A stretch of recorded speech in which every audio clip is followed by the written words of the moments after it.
And I'm Cortensia Carty. I want to thank you guys for joining us for yet another episode. We're definitely wrapping up in the numbers and Mm-hmm.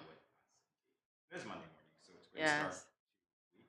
Yeah. Lined up for you. We'll talk about that in a minute, but now we'll get on with the latest in local news. From One Media, frontline workers in St. Kitts and Nevis are expected to receive honorariums at the end of October 2022 as an appreciation for their dedicated service to the country during the height of the COVID-19 pandemic. Minister, the Honorable Dr. Terence Drew said the Ministry of Finance has been collecting data to process payments of honorariums. He said, quote, "We did some initiatives to relieve the financial burden of the people here in St. Kitts and Nevis for COVID. As you know, we are going to pay the honorarium by the end of this month. The Ministry of Finance is presently collecting the data. They are going through the process for some time now, and so we want to be able to pay that honorarium. That honorarium is being paid to frontline workers," end quote. The Prime Minister said that it is the duty of his government to compensate the frontline workers, upholding the campaign promise of the St. Kitts and Nevis Labour Party.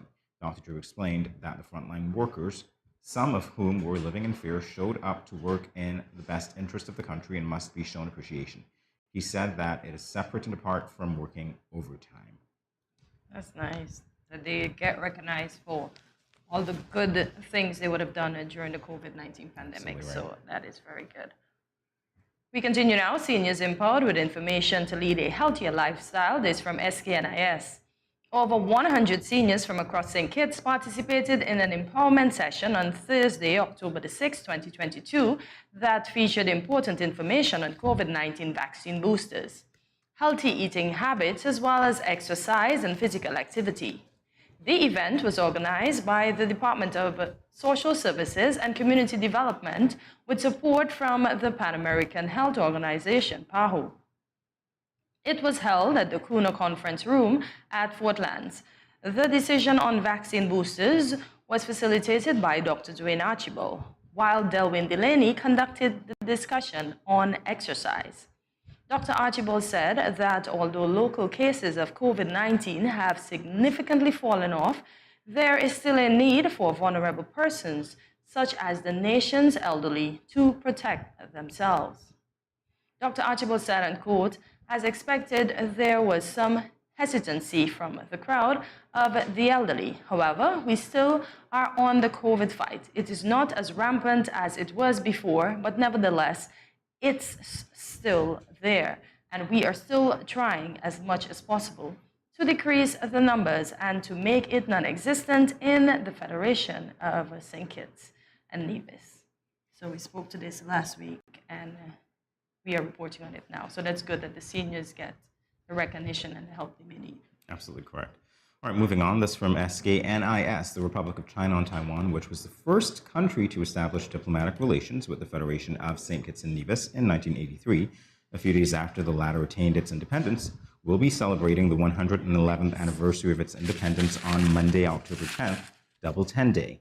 In commemoration of this milestone, the embassy in St. Kitts and Nevis, led by resident ambassador to the Federation of St. Kitts and Nevis, His Excellency Michael Lin, organized and held the Taiwan National Day Health Walk on Saturday, October 8th, which attracted, among others, Prime Minister of St. Kitts and Nevis, the Honorable Dr. Terence Drew, and Premier of Nevis, the Honorable Mark Brantley. Ambassador Lin said, quote, "Thank you for joining us today to celebrate our 111th National Day of the Republic of China. 111 years ago, our forefathers sacrificed their lives and their families to establish the Republic of China," end quote. This, he said, at the Frigate Bay Lawns, where participants assembled at the end of the health walk. Quite an impressive crowd, actually. No, and 111? Absolutely when correct. When are we going to get there? 111 years after independence. Oh my gosh, we are a baby still. Yes, we are. Oh, we are indeed. Wow, but congrats to Taiwan. That's great. Yes, indeed. We now continue with the weather. It's partly cloudy with a 60% or a moderate chance of showers. There is a high of 90 and a low of 73 degrees Fahrenheit. It's 82 degrees Fahrenheit at this moment. We do recommend that you take a look at your weekly weather. We have much more for you after this break. We do ask that you stay tuned.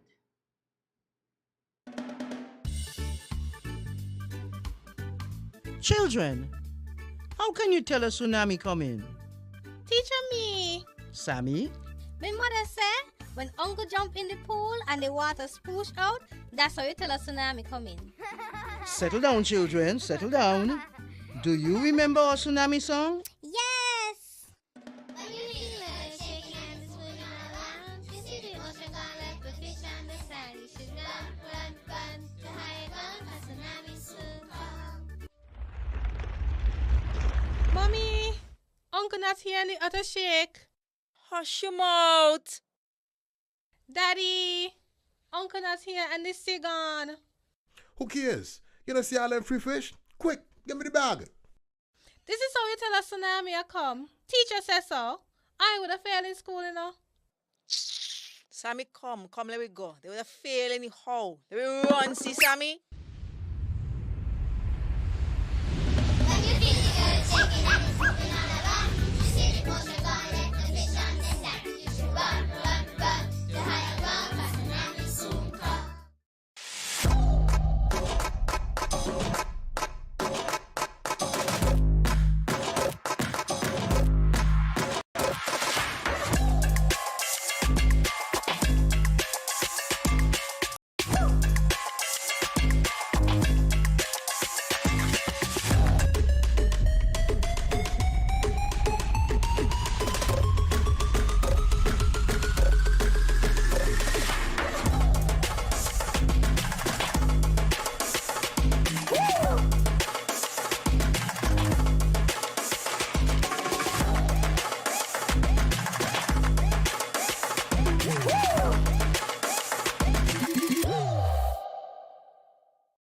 Yo, what up? It's your boy and Richie right here at Studio 327. I'm here to give you the promo that you guys need because this is something special for St. Kitts. I'm telling you, tune in to Good Morning SKN, 8 a.m. to 10 a.m. on YouTube, Facebook, and on Moment Channel 4. Also, I realize nobody else is doing this. Follow the Good Morning SKN Instagram at Good Morning SKN and the Studio 327 Inc. Instagram. Follow us on YouTube and Facebook. This is pretty long, but follow us and yeah.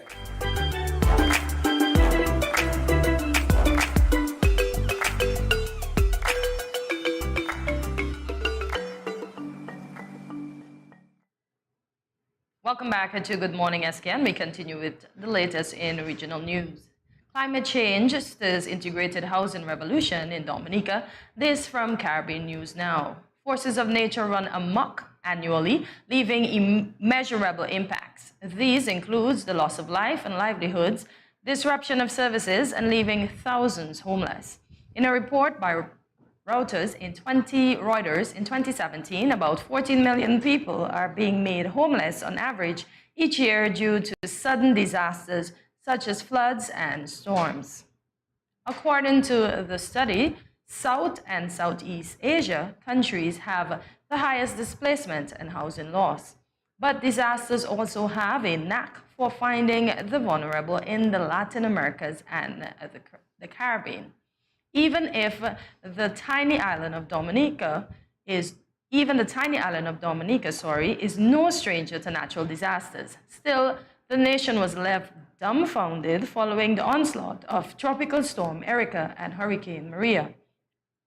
The OCHA services and the UNDP reported that Tropical Storm Erica resulted in damage and loss equivalent to approximately 90% of Dominica's gross domestic product. Meanwhile, the post-disaster needs assessment concluded that Hurricane Maria resulted in total damage of EC 2.51 billion US 931 million and losses of EC 1.3 billion US 382 million, which amounts to 226% of the 2016 GDP. That's a lot of losses. It definitely is. I saw it firsthand. Green Dominica to a brown Dominica and all those logs in the rivers and the streams when we went to help persons that were leaving. I can remember. Isn't it? Indeed. Devastating indeed. All right. Well, on the upside of the news this morning, we're moving on to the international scene, and we're going to be talking about the Grammys. So the Grammys are considering adding an Afrobeats category. This from CNN. Afrobeats, the pulsating fusion sound coming out of West Africa and the diaspora, has been on the rise globally for the better part of a decade. decade rather. In recent years, the genre has gained a foothold in Western pop culture, and the Grammys are taking notice. Recording Academy CEO Harvey Mason Jr. recently said that the Grammys were considering adding an award category for Afrobeats. Speaking to reporters in Ghana over the weekend, Mason said he had been meeting with players in the genre to explore the possibility. It would likely take a while for such a change to be made, though. Throughout the year, the Recording Academy, the group of music industry professionals that presents the Grammy Awards, accepts proposals for new categories from its members. Those proposals are then reviewed by a committee and voted on by the Recording Academy Board of Trustees. So indeed, it might be a while, but the fact that they're having this consideration is great. Afrobeats Making its way, at yeah. the Grammys. Because most of the songs that are on TikTok are Afrobeats.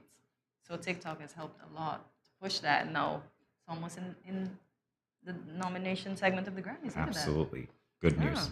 Good All right. news indeed. So who do we have today?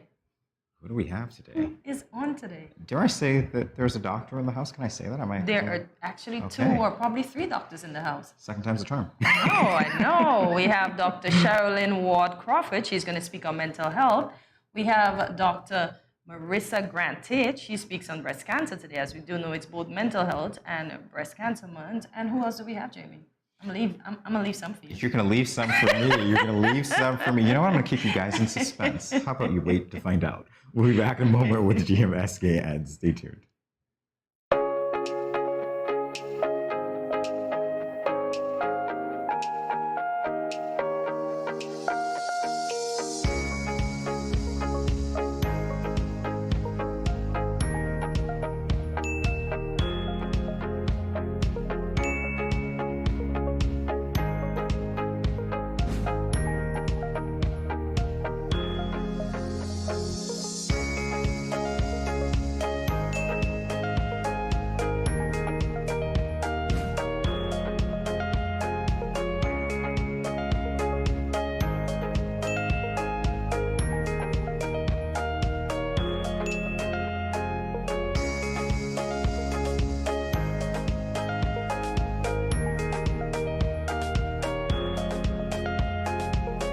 No cash, no card, no problem. Dad, embrace the freedom.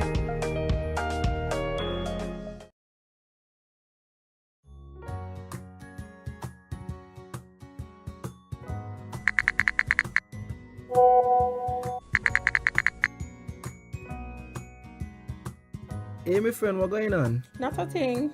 I just here cooling under this tree, about to eat a mango or two. Where you get mango from all now? Boy, Auntie Rose bring me some mango this morning. Oh, gosh. What you hit me for? You give me something to put on? Girl, you can't just come tempting me with these juicy round pally mangoes and expect me not to want some. Just because something looks appealing and you want it, doesn't mean you are entitled to it and that you should touch or take it. Your mother ain't teach you manners. Ask for consent first before you touch up the mango them. But why ask? And if it's dear, it's dear. Just take it. Why ask? Simple. If it is mine and you ain't asked for it, it is called, wait for it, stealing. That's true. My bad. Okay. May I please have some mangoes? I don't know. After that spectacle, I ain't sure I want to give you any. You see that? But I ask. Just because you ask doesn't mean I have to give. It is still my mangoes. So what you tell me ask for then? Because consent is everything. Had you asked first, I would have been more inclined to give you one. And just because you ask doesn't mean I have to give you. You got it? Okay, I got it. Now, may I please have some mangoes? Only because you're my friend and I like you. But that still don't mean you're entitled to it. Okay, I get it. I get it. Good. Don't leave your mango skin on the ground, eh? If you understand the importance of asking for someone's consent for a mango, then it shouldn't be too hard to understand consent when it comes to sex. The power of consent is everything. Ask first. If you or a friend has been sexually assaulted, please call 465-5000 for the Counseling Center. This message was brought to you by No Judgment SKN and sponsored by the Basic Needs Trust Fund, the Department of Gender Affairs, and the Caribbean Development Bank.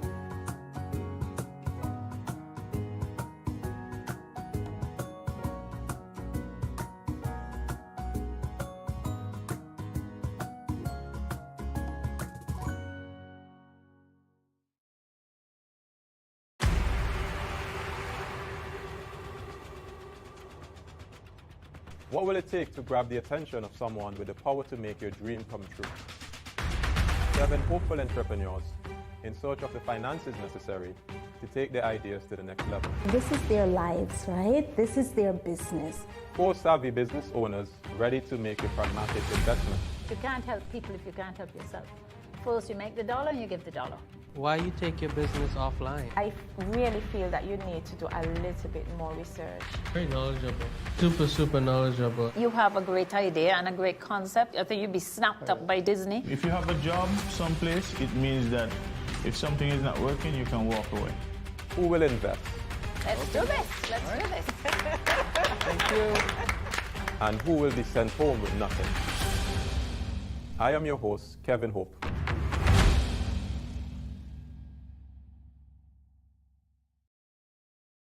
You ever hear Earthquake call and say, "Hello, Miss Lee, yes, it's me, Earthquake, I come in Tuesday around 10? No, sir. Earthquake does arrive unannounced, and when it come, it shake all sense and sensibility out of we. Remain calm, stay inside, and do the DCH. Drop, cover, hold on. Once the shaking starts, you know it's earthquake. Make a quick move to a safe place. Don't run to the door, we are in the exit. Stairs might block up or full of people. Elevator, avoid that, because you might get in and poof, power gone, and you're stuck in that box without ear. Take cover under a strong table or a bed, or crouch against an inside wall or in a corner, and cover your face and your head with your arms. Remember, DCH, drop, cover, hold on. Glass windows and doors, outside walls and doors, in an earthquake, bad news. Take care of yourself. Most injuries during earthquakes happen when something drop and hit people entering or exiting a building. Last thing, nobody run outside and ask, you feel it, you feel it? Remain calm, stay indoors until all the shaking stop, and do the DCH, drop, cover, hold on.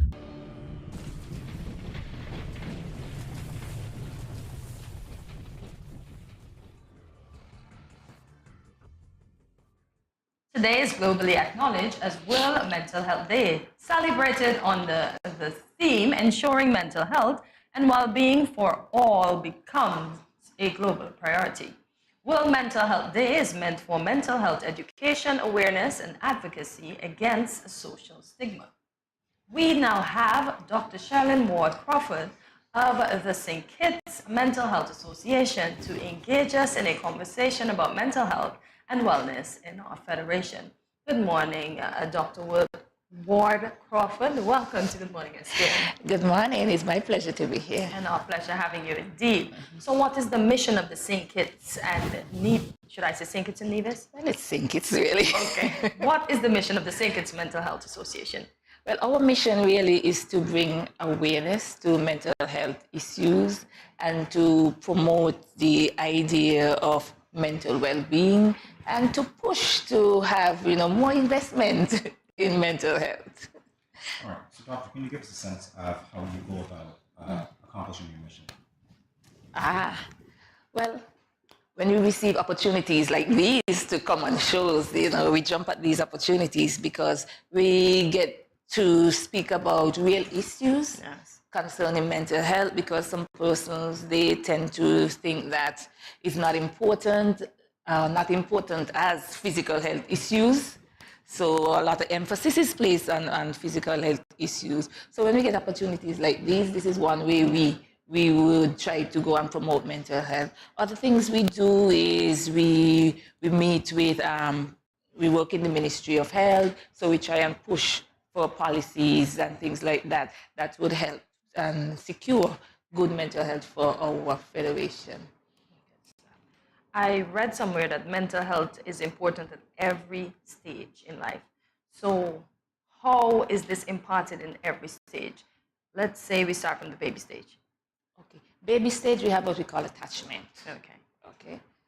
Secure attachment, disorganized attachment, and it's very important because sometimes when the baby is crying, persons say, don't take up the baby because the baby's going to become too clingy. So leave the baby crying and crying and crying there. And that's not the best thing because we want the baby to feel attached. Okay. And when the baby knows that when I cry, my mom is going to be there, even when the baby, you leave and you come back, you would have that bond with the baby still. But we find when persons, just leave the baby like that, they don't bond like that with the baby, it affects the attachment. And that attachment continues on throughout their life, okay? Even in... when the children are what we call in the childhood stage, That is very important too, because we know they're going on from preschool into primary school. It's a whole new level of adjustment because, preschool is playing, you have your sleep time and those kind of things. But primary school is a bit more structured, You have a lot more different persons possibly. So all that is important. And even as you go on to adolescence, we know the hormones, the person say they're raging, and children really need some assistance in adjusting. And even onto adulthood, you're getting married, you're getting jobs, you're in various environments on your job. Some are healthy, some not so healthy.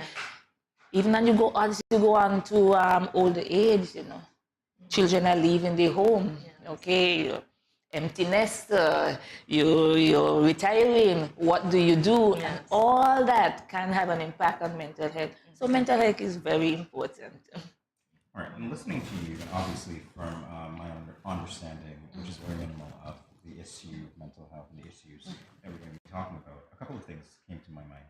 One is we're talking about adolescence, the issue of peer pressure, the links possibly to suicide, at all stages of life. What can you tell us about any linkages there and things that we can look for instance, if we think that someone might be at risk? At risk for suicide? Yes. Okay. Well, with suicide, we have persons who tend to be at risk for suicide. They tend to suffer with depression symptoms. Things like feeling sad and down, not motivated. So you would be looking for signs like, okay, the child used to go to karate class or netball or painting, whatever, and all of a sudden there's a decrease in interest in these kind of things that they used to love to do. They used to go to school without any difficulty, and then you have to be forcing them at mornings to get out of bed. So we're looking for things like that, decrease in interest, things that they used to do before, but they no longer have any interest in that. We're looking to see when they're depressed, a lot of crying. We're looking to see problems with concentration, and that's going to show up in their schoolwork. The teacher is going to say too many mistakes, or easily distracted, not focusing. Things like that would show up on reports or in one-to-one feedback if the parent is so inclined. We're going to be looking at they're going to have the thoughts and the ideas of suicide because there's hopelessness. There's the sense that, okay, there's no hope for me. Why continue? And sometimes suicide, is looked at, okay, that's the easy way out because it ends all that I'm going to hear. So you want to look for things like that. Very important to make sure you have conversation with your children because, at that adolescent stage, the parents take a back seat because their friends become more important to them because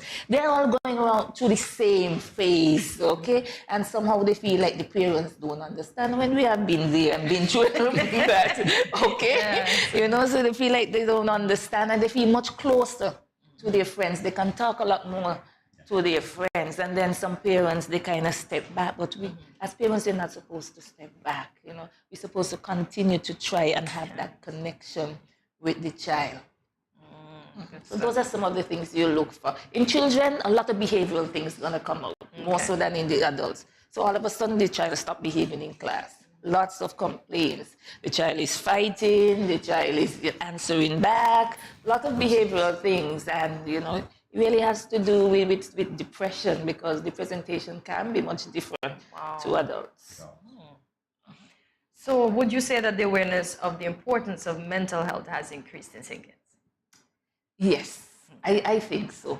Because over the years, the Mental Health Association, we have been really advocating for mental health. But we know in the schools, we have guidance counselors. That is a plus. Okay, we have, even in the primary schools now, we have guidance counselors. That never used to happen years and years and years ago. So we have both in the primary school, we have in the secondary schools, we even have at CFBC, okay, which is good. And apart from that, we have the National Counseling Center, who has been around for years, promoting mental well-being at the hospital. Since I came back from studying, since 2005, I have been placed there, and it's expanding. So, yeah, I think, the awareness is there, but there's always room to do more. Always room to do more. Indeed, always. Okay.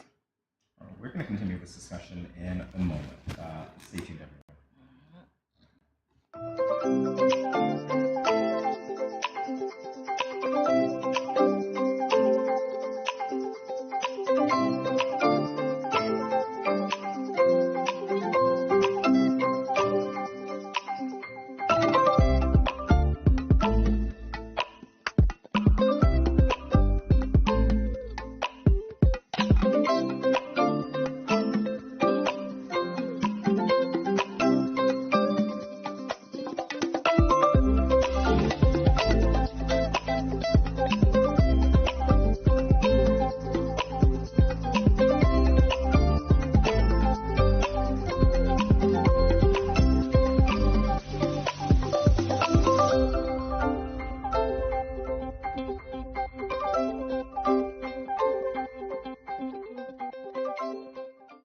I going out tonight.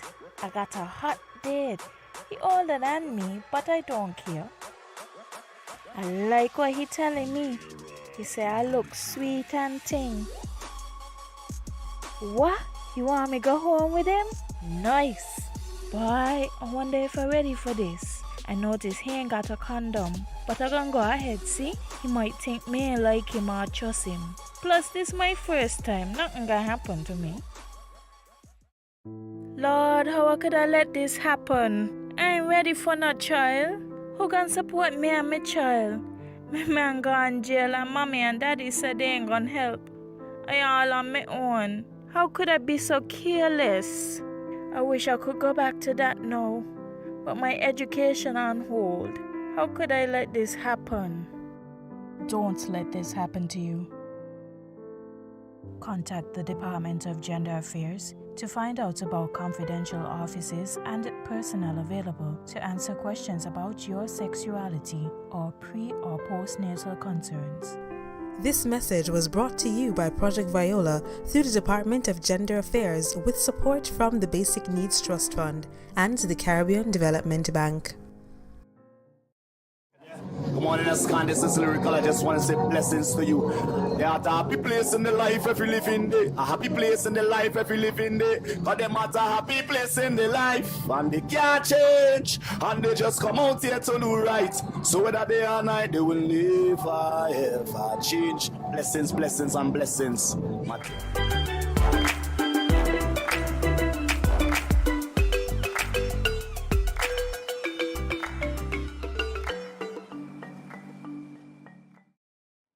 Welcome back to Good Morning SKN. We continue our conversation with Dr. Shevelin Ward Crawford, member of the St. Kitts Mental Health Association. So, Doctor, I do want to ask you now if there is a most common mental health issue here in the Federation.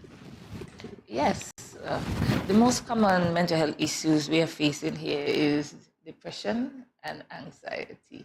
And especially coming out of a pandemic where we had persons, we have loss of lives of loved ones, and then we have loss of livelihood, and loss is loss. So the symptoms that people tend to experience is going to be similar to one that you experienced, that is with bereavement and grief and things like that.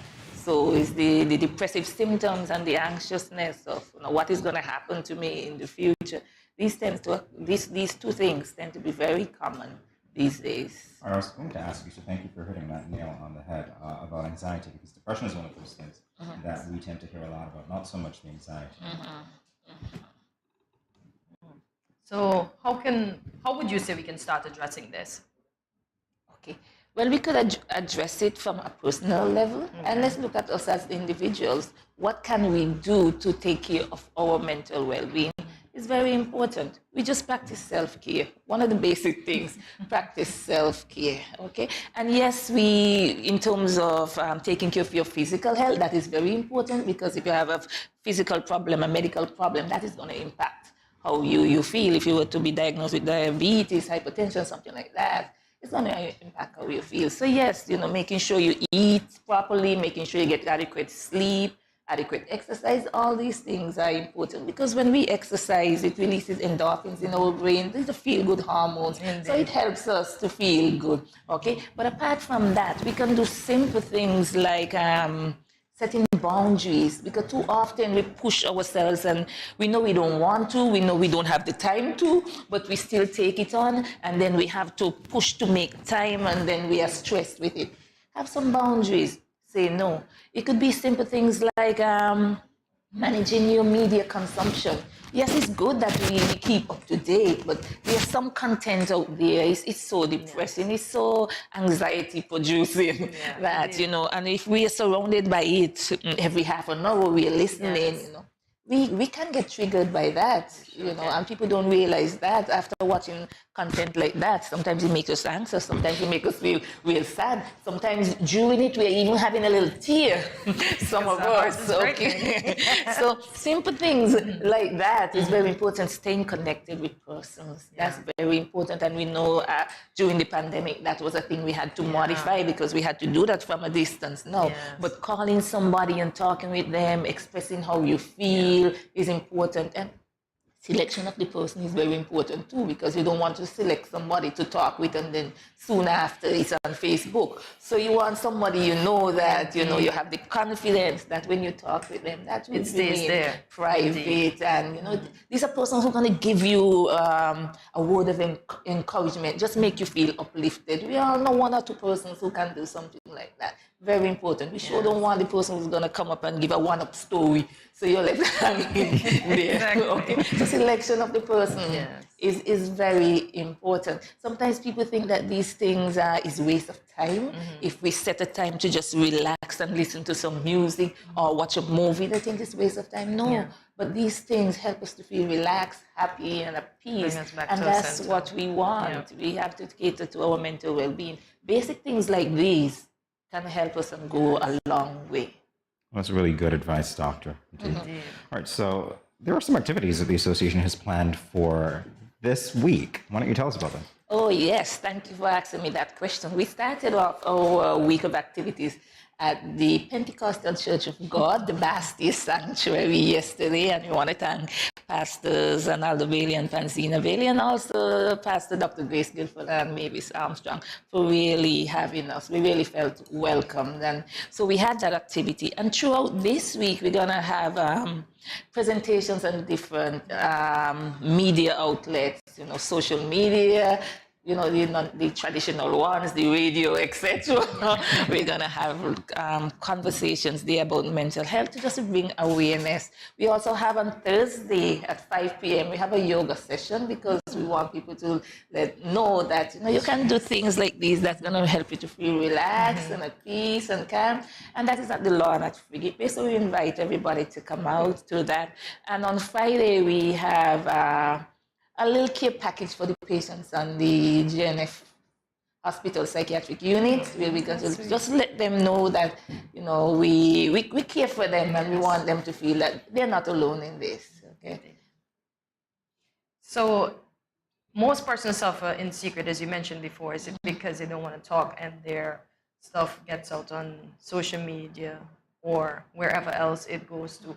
How can you encourage those people to come forward and don't feel like it's a stigma? Because long ago we said you're crazy, but it's not crazy.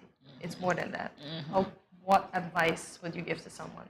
Yeah, that's a very good question too, because a lot of people, they don't come out because of the stigma, the discrimination that they feel, and they suffer in silence. And what that does is that sometimes the situation is in an acute stage, but because it is prolonged, then they end up into a chronic stage. So then that's when we might have to have more interventions, because at the acute stage, they might benefit from some talk therapy. But when it reaches the chronic stage, we are talking about maybe some psychotropic intervention, medication, and things like that. So I want persons to just trust trust us. You know, we at the Jane and France Hospital, we offer quality services. We don't have any issues with breach of confidentiality or anything like that. Likewise, at the counseling center, we have that aspect there too, and we have persons who offer private care for counseling, etc., and things like that.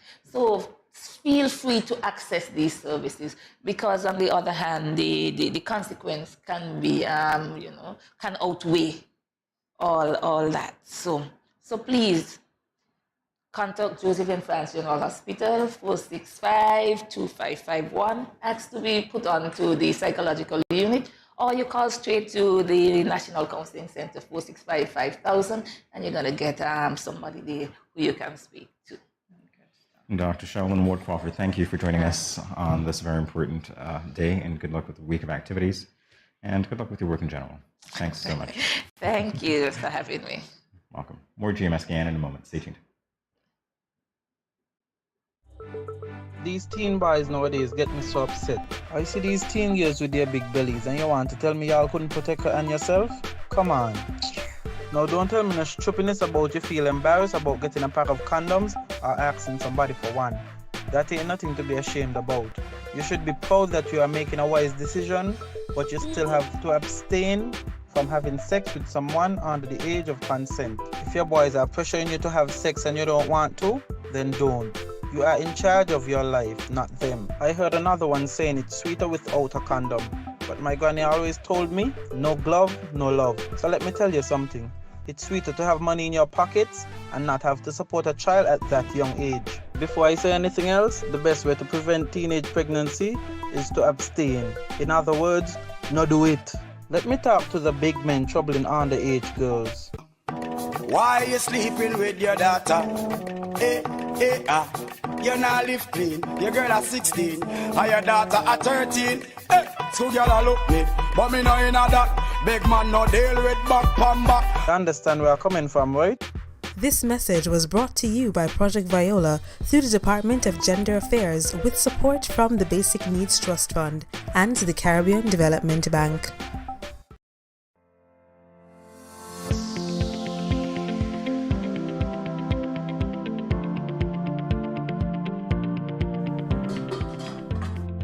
As a hypertensive patient, in my home, I reduce salt intake by not adding salt during the preparation of my food, not having a salt shaker on my table, limiting the consumption and choosing products with low sodium content. That's why I am salt smart.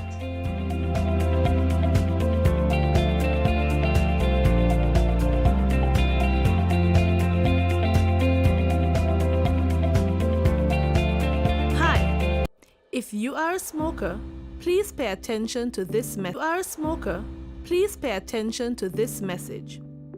According to the World Health Organization, there are 1.3 billion smokers in the world today, and tobacco kills 1 out of every 2 smokers. Did you know that there is enough nicotine in 5 cigarettes to kill an average adult if ingested whole?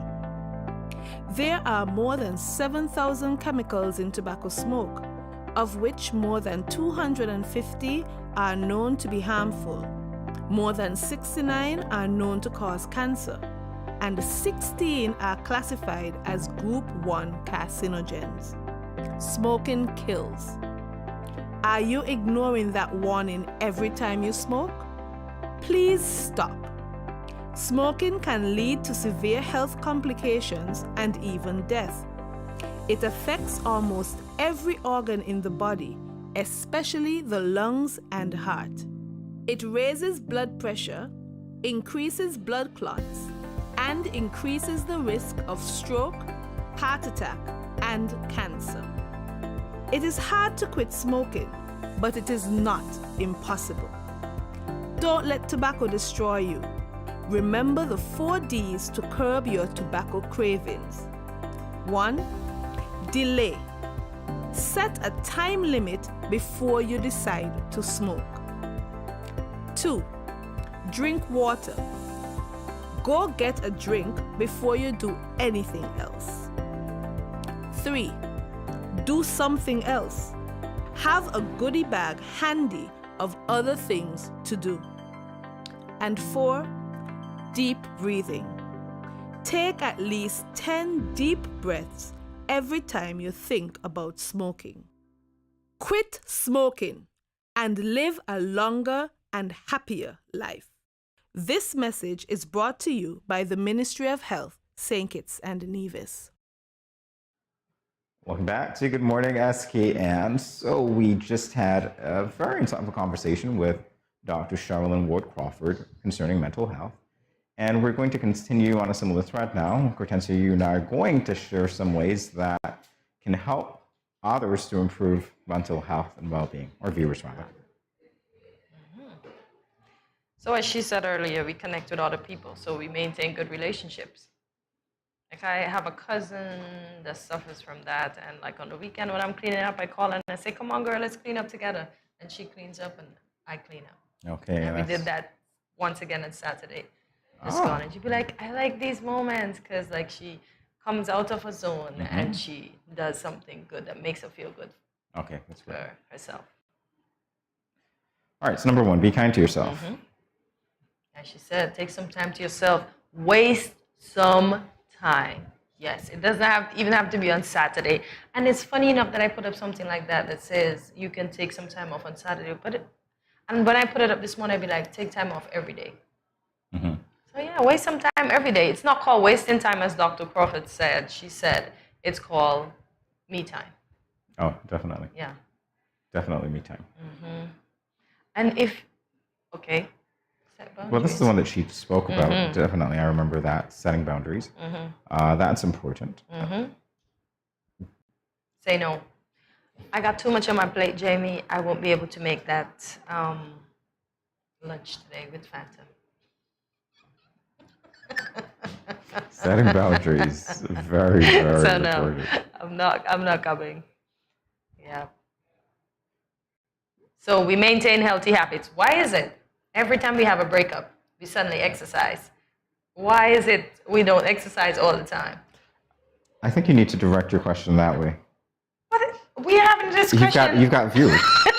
Direct your Why is question it that though? Do you realize that's the time everybody gets slim and trim and look good? Is this the look what you're missing scenario? This is the time when women get new hairdos. So No, women cut off their hair to start afresh again. They lose And weight. that's They a look healthy extremely. habit? That's a healthy habit. Cutting off your cut it off. Let it grow again fully. Exercise. Look extremely Love the spiffy, exercise. and let them see what they're missing. But I wonder, why does it have to take a breakup for us to do that for ourselves? We should maintain these habits all the time. Very true. Mm-hmm. I don't know if it takes a breakup. I'm not going down that road. I speak about the healthy breakup habits. regarding the exercise. So that's the part I speak of. Yeah. I see. Yes. All right, so all the people in the gym are suffering from breakups. Is that what we're Oh going my with? God, I never said that. I know I'm you just never did. saying. Maintain Jamie's healthy trying to habits. get me Doesn't in matter trouble. why you do. Just maintain Yeah, your eat healthy well, exercise, sleep well. Don't skim on your sleep. Self-care, so go to the spa. Go to your esthetician. Get your nails did. Both men and women, yes, because men need self-care too. Get a massage. Steam your face a bit. Yeah, just do a lot of things. Okay, yeah, here we go. Spend time with friends, loved ones, and people you trust. The doctor actually said this when she Yes. was here, so this is Mm-hmm. yeah, pretty much a continuation of what she said. Yes. She expounded on it so well. As I think Dr. Nashiba has a saying that says, you don't have to tell everybody, but you have to tell somebody. And that's what she said when she spoke to just speaking to one person that you trust that's not going to put your stuff out there. Because I think as humans, we gravitate mostly to negative stuff than we do positive. So I'll be happy to hear, oh, Jamie fell on his face, than to hear, oh, Jamie ran I could oblige you. 5 miles today. So yeah. Yeah. Yeah, that's important. Spending time Yeah. with people you trust. Ta-da! Self-care is indeed important. It is important. And something else I also learned, gratitude. So just be thankful for the little things and the persons you have around you and the lives that you have. Like I'm grateful, like yesterday twice I almost took my finger off. And in both sessions I was like, thank you for ensuring that only my nail got cut and not my hand. So I was grateful for the fact that I didn't hurt myself. Good. Twice. You should be. Yeah. You should be, indeed. Yeah. All right, so boost your self-confidence by learning new skills. So what new skills can you learn? Something that you're genuinely interested in, obviously, because if you're not, in a good mental space, thinking about something just for the sake of learning new skills is not going to work at all. I don't even think you'd get to that point. Yeah. You probably have to be genuinely interested in it. But again, I'm not an expert, so the expert just left the building, but we're just having our discussion on it. So learn to cook if you can't cook. Learn to swim if you can't swim. Yeah, do a lot of things. My co-host is not entertaining me this morning. Come on, you gotta entertain me. I just said I'm just it. very cautious about Yeah. putting my own 2 cents on something so important. Yeah. Sometimes, because again, I say my disclaimer is that I'm not an expert. No, so we're what you're not, talking about- but we know and the so- little things that can help. Because we've all been through some form of something. So the little advice that we can maybe share, although we're not expert, might be helpful to someone that's watching us. So, yeah. Take it away, Cortensi. Yeah, I spoke on that before. Pay attention to the present moment. So mindfulness, just be grateful. Just be thankful for the little things. You go out in nature for someone that is going through depression and anxiety, and you see the trees, you see the flowers, and you just think, look at them, they're being taken care of. So just imagine how much more I can take care of myself and be good to myself. All right. Yeah, so be mindful. All right, keep active. Again, this is a repetition of what the doctor just said. Keep active and eat well. Eating well, that's the hardest thing, and I'm sure everyone on earth can attest to that. Because you start and you want to stay on the straight and narrow, and then you end up on the broad way, which is not the good way, because it leads to, should I say broadness? Yeah, Whatever you say. Those are your words. Hey, your words. Yes, but we gotta stay healthy. We shouldn't just practice when we're broken up or we're going through something to exercise all the time. Even if it's just for 15 minutes, do a little good for yourself. Yeah. And eat well. Definitely express gratitude. Yes, thankfulness is a must. Yeah, there should be something that we are grateful for, so that makes sense to me. Yeah. Focus on the positive. Yeah. Sometimes when people are going through things, we normally turn to the bottle, or we normally turn to the pipe, or we normally turn to something that's not good for us. That's the next thing, too, that we can't stay away from.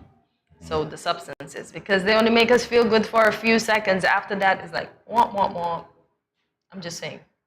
I had conversations with a few folks. Oh, okay. That's all. All right. I hear you. She's not an expert. Who's me? Yeah. All right. Well, this one is a big one, definitely. Seek professional help. If you find that you're not doing it anymore for yourself, you can't get out of bed in the morning or stuff like that, definitely seek professional help. That's important. And that's where the hospital and the counseling center comes in, because they know what's best for you. And I would recommend, or I would like to see those persons that are going through, forget about the stigma. Your stuff is only going to be out there for 9 days. People are going to talk either way. So contact the hospital and the counseling center and get the early help that you need to prevent you from falling in a bigger onslaught of things that you wouldn't want to be in. So there is, as we would say, there's no shame in the game. Get the help that you need. Definitely. And there are resources available, as the doctors pointed out. So again, get the help that you need. Yeah, the counseling center, the hospital, private counselors. If you speak to your friends and they see that you're escalating, maybe they too should try and recommend that you speak to someone that is qualified to help you in the area of what you may be going through. Yeah. Absolutely right. And stay positive. How about that? Try your best to stay positive. Listen to something that uplifts you, like gospel music or whatever is your genre of music. Or maybe they can listen to one of my favorite artists, French, Kiwi Juice. They can listen to The Way Out, Listen to The Way Out. Put it on repeat. There's always a way out of something. So, Yeah, there is. There's stuff like that. There definitely is. There's always a way out of something. All right, sit tight. We'll be back in a moment with more Good Morning SKN. Stay tuned.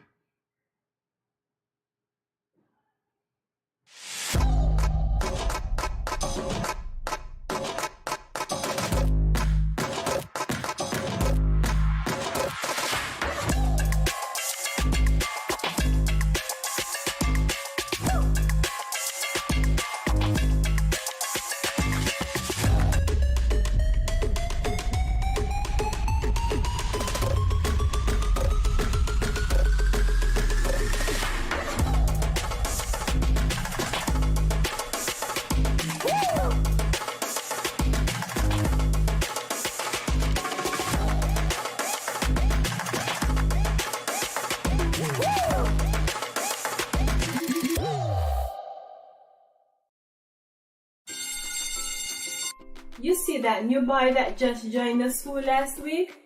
He brought me a chocolate this morning because I showed him the way home from school yesterday. You like him? No, he's just my friend. Plus he is my neighbor. He asked me if we can walk home together for lunch tomorrow, and I told him yes. I don't like these big boys. They tend to like to touch girls without your consent. What do you mean by consent? It's when one person... Guys, you won't believe what happened the other day with the new boy from school. What happened? The other day, while walking home with the new guy, he followed me into my house. I thought it was okay because he seemed friendly and respectful. So I turned on the TV and offered him a soda. We sat in the chair together. Then he leaned over and kissed me. I was so shocked I sat up straight and asked him why he did that. He said he thought I liked him. I told him not in that way. What? Girl, you should have never allowed him inside your parents' home. My parents will be very angry if they meet any boys in our home plus kissing me. Guys, we don't need to be burdened down with teen pregnancy and relationship problems at this time. Boys need to understand that girls are not sex objects. Remember, you have the right to consent to every activity being performed, from holding hands to anything more, and to change your mind at any time. If your partner does not respect your wishes, this also is a form of abuse. If you, your friend or family member is being abused, you can contact one of the numbers listed below for help. Department of Gender Affairs 662-5492, Special Victims Unit 662-7077, Counseling Unit 465-5000. This message was brought to you by the Department of Gender Affairs in collaboration with the Ministry of Health and the Pan American Health Organization.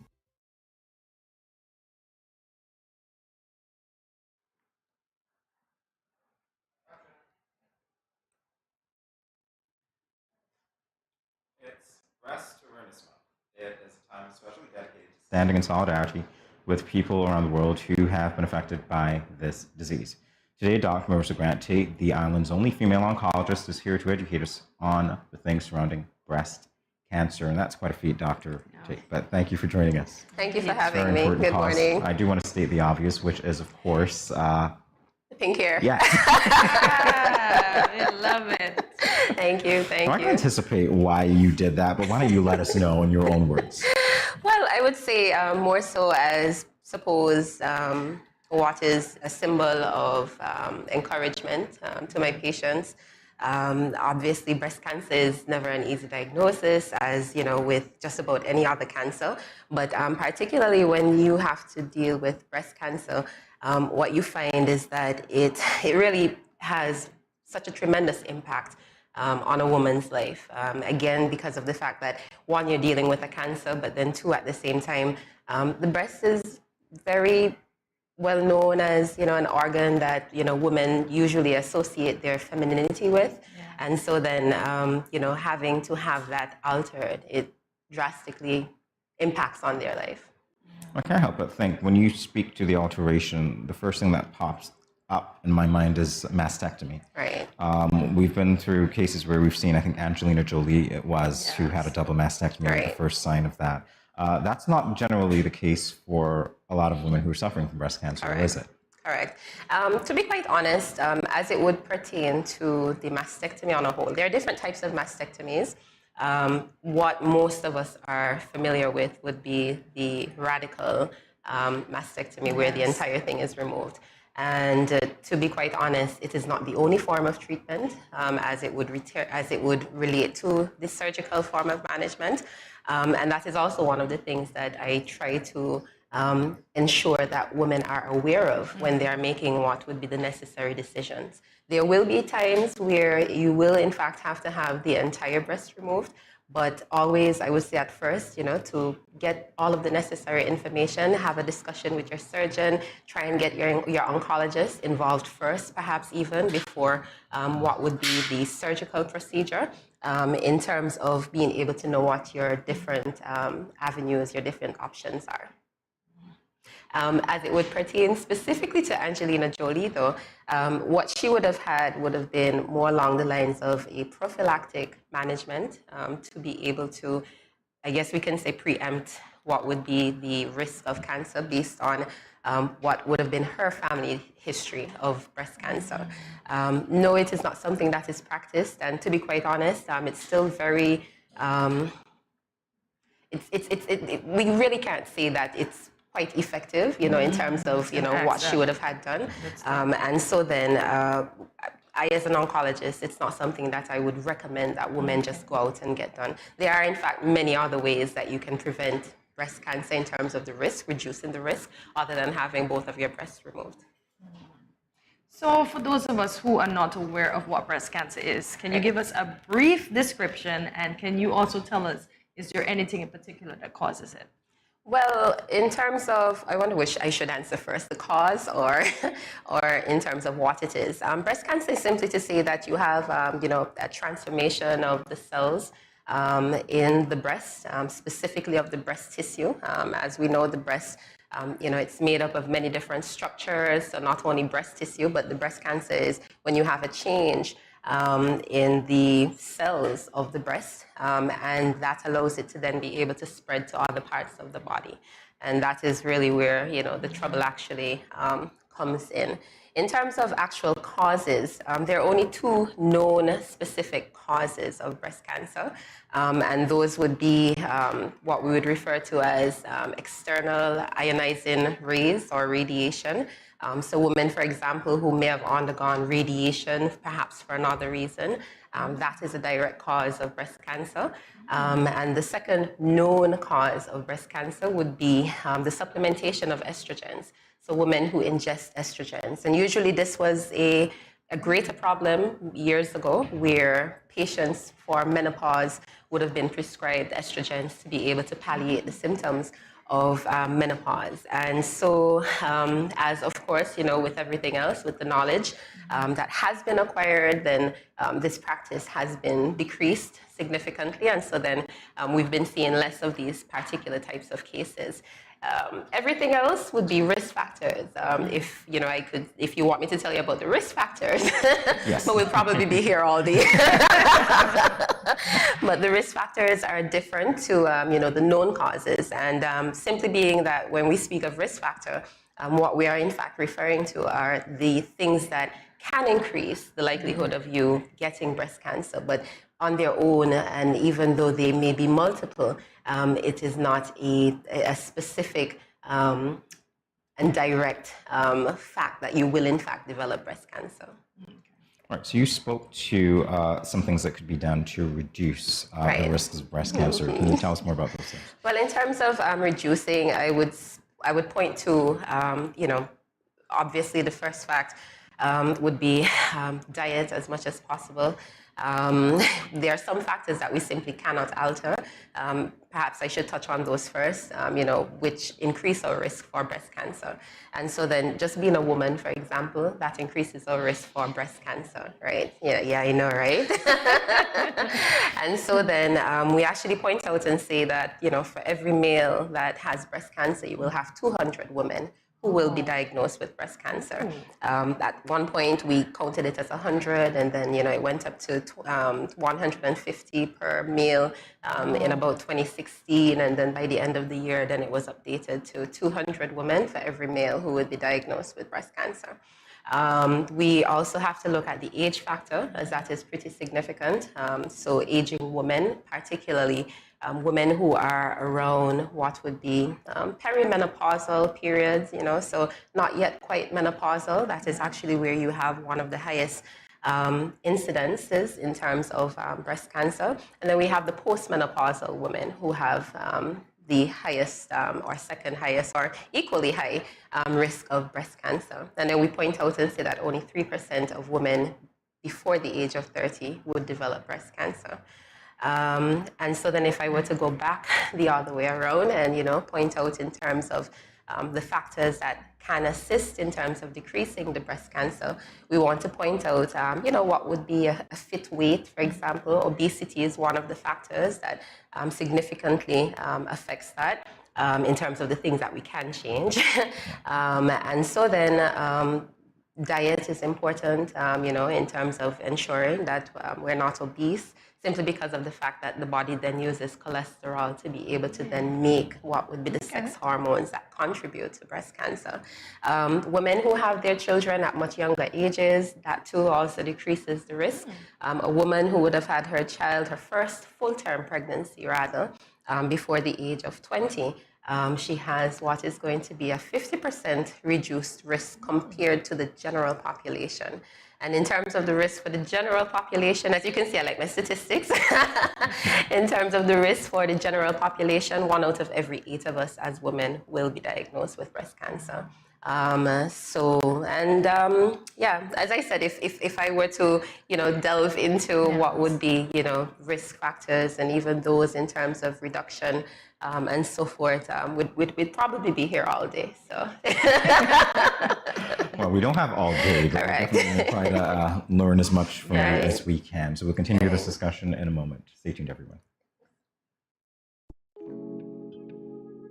So you mentioned something about a lump. Babe, I just felt something on the left side of your breast. Tell me if you feel it. Do you do your self-breast examinations monthly? No, I don't. Well, women are supposed to examine their breasts once monthly. Let me show you how. When at home, you can check while standing in the shower or while lying down. Simply place a pillow under your right shoulder and your right arm behind your head. Using your left hand, move the pads of your fingers around your right breast, gently covering the entire breast area and armpit. Use light, medium, and firm pressure. Squeeze the nipple and check for discharge and lumps. I did find a lump in the upper left breast. I am not sure what this means. Therefore, I need to refer you to the DMO, or you can see your private physician. The doctor is going to examine you and recommend an ultrasound or a mammogram. Listen, not every lump is cancer. 80 to 85% of the time, the lumps found are benign. That means they are non-cancerous. Lumps in the female breast or armpit can be non-cancerous tissue growth or fluid buildup, or a number of things that can present themselves at various times. But sometimes it's a sign of cancer. That is why I am referring you to see the doctor. Okay, nurse. Thanks for your help.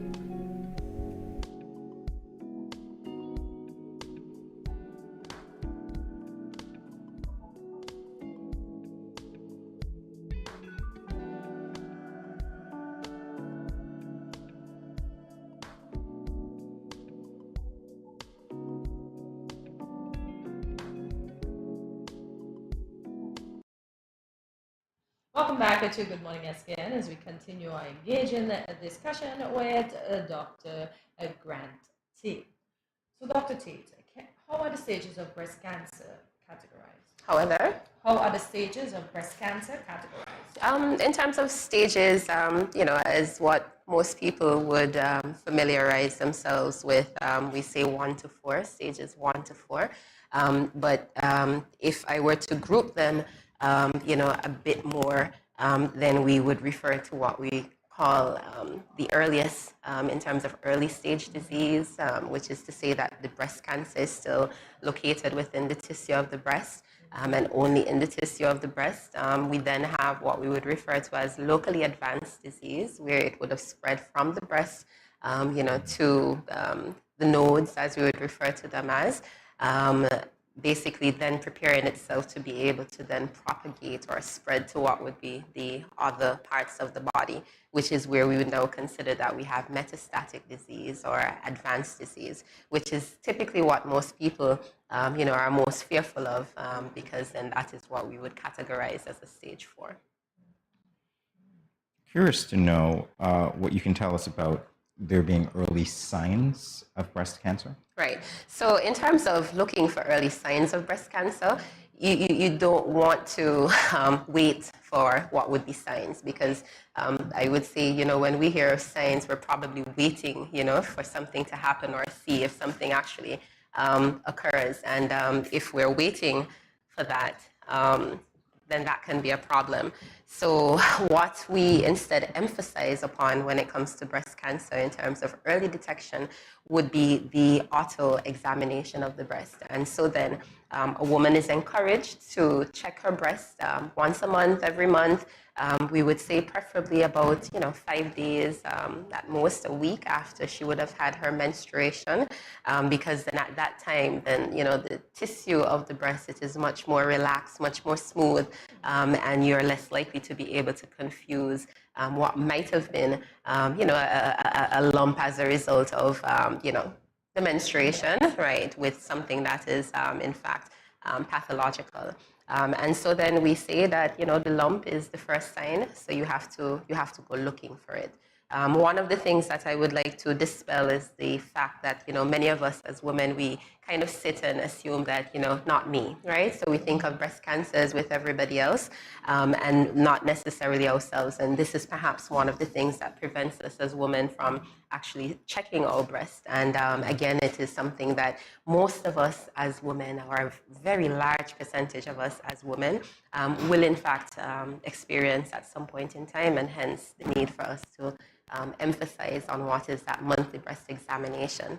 The mammograms, that is another great resource, but the mammogram should be practiced once a year.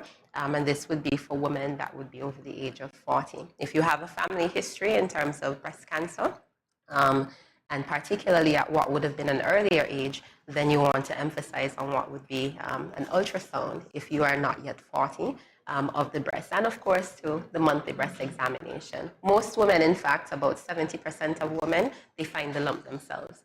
And so then, you're not waiting for a doctor to come and say you have late-stage disease. You find it early so that it can be addressed early.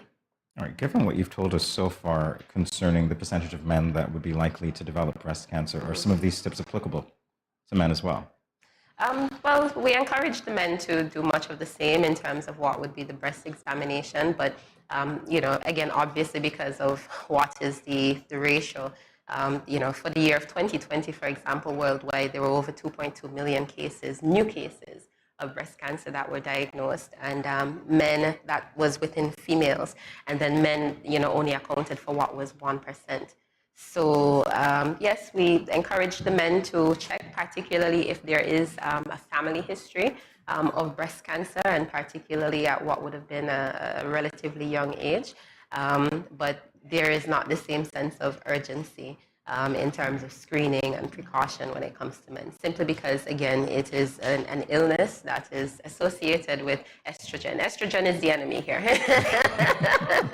Something should be good. Right. It's the enemy. Lucky them, huh? Lucky them indeed. So my burning question, what led you to this particular field of oncology? To be quite honest, I would say that, well, once I would have returned from having studied medicine in Cuba, of which I am so proud. Thank you. And so I would have graduated from general medicine in 2005.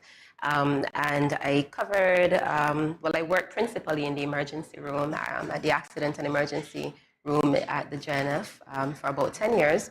But then I also, covered quite a few other services at different intervals and so forth. And what was clear was the fact that there was a void. There was a clear void. And I, in particular, I honestly grew weary of, having patients that would come to the emergency room with different stages of different types of cancers and only be able to try and offer them perhaps what might have been some sort of pain relief. And, usually not even that would work. And, there was a clear void, and I just felt that, someone needed to take upon the challenge. And so that I did. Good stuff. Now, I'm actually glad that you did. Thank you. You can feel comfortable being at home. Thank you. Yeah, Thank you. You're welcome. All right, in closing, Dr. Chayton, that really went very quickly, I have to say. Where can persons go to get screened for breast cancer? Well, again, emphasis on self-examination, emphasis, and I can't say that, enough times, because, again, obviously, when we think of screening, we think of, all of these wonderful and, expensive tests that for one reason or another are usually out of reach, for most women. And so emphasis again on what is the auto-examination of the breast or self-examination of the breast monthly. If it is that you find something, and again, that's one of the reasons why you're encouraged to do it every month, because then you familiarize yourself with what is there and what should not be there. And so then if there's a change, you're able to pick up on that. If you find something that concerns you, then you can go to your private physician, or you can go to your community center, health center. What I would say though is that always insist that it be checked out. Okay, so at no point should you leave your doctor's office and you're told it's nothing to worry about, and then you just go about your merry business. Okay, insist whether it be that you get an ultrasound, insist whether it is that you get a mammogram, and then based on those findings, you would be able to get a biopsy. I myself in particular, I do quite obviously a bit of breast examinations and so forth, in terms of being able to assist women to getting to what would be the necessary diagnosis and treatment that may be necessary. Dr. Marissa Grant Tate, thank you so much. You're welcome, for Jamie. It's always a pleasure to see you. And Hortensia. You're welcome. All right, we'll be back in a moment with more GMS Scan. Stay tuned.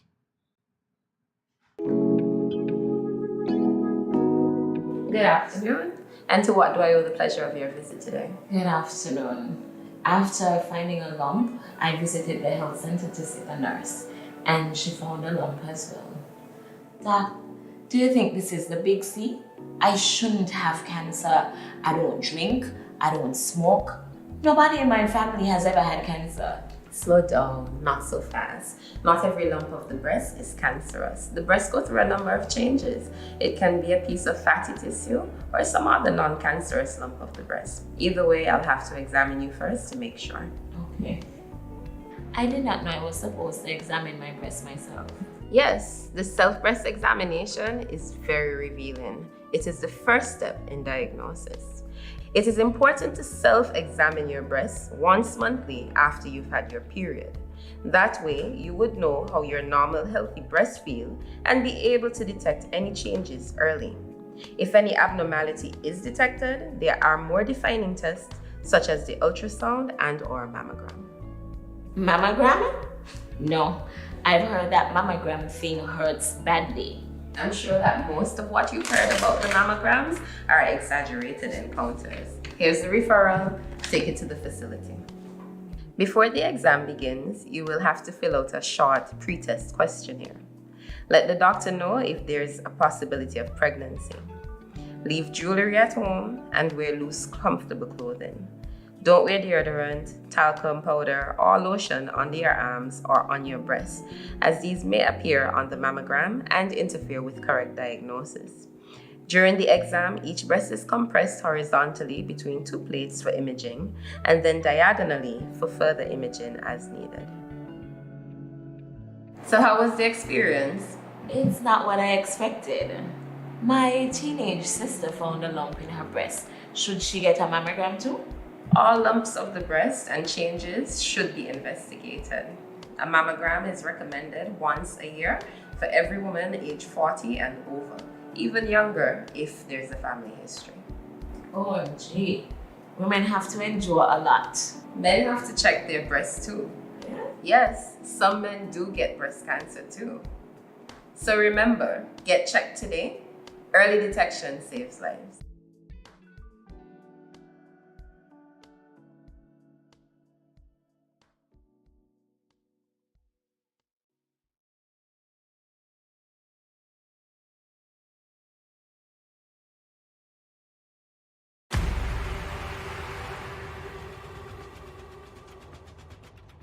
What will it take to grab the attention of someone with the power to make your dream come true? 7 hopeful entrepreneurs in search of the finances necessary to take their ideas to the next level. This is their lives, right? This is their business. 4 savvy business owners ready to make a pragmatic investment. You can't help people if you can't help yourself. First, you make the dollar and you give the dollar. Why you take your business offline? I really feel that you need to do a little bit more research. Very knowledgeable. Super knowledgeable. You have a great idea and a great concept. I think you'd be snapped up by Disney. If you have a job someplace, it means that if something is not working, you can walk away. Who will invest? Let's do this. Let's do this. Thank you. And who will be sent home with nothing? I am your host, Kevin Hope.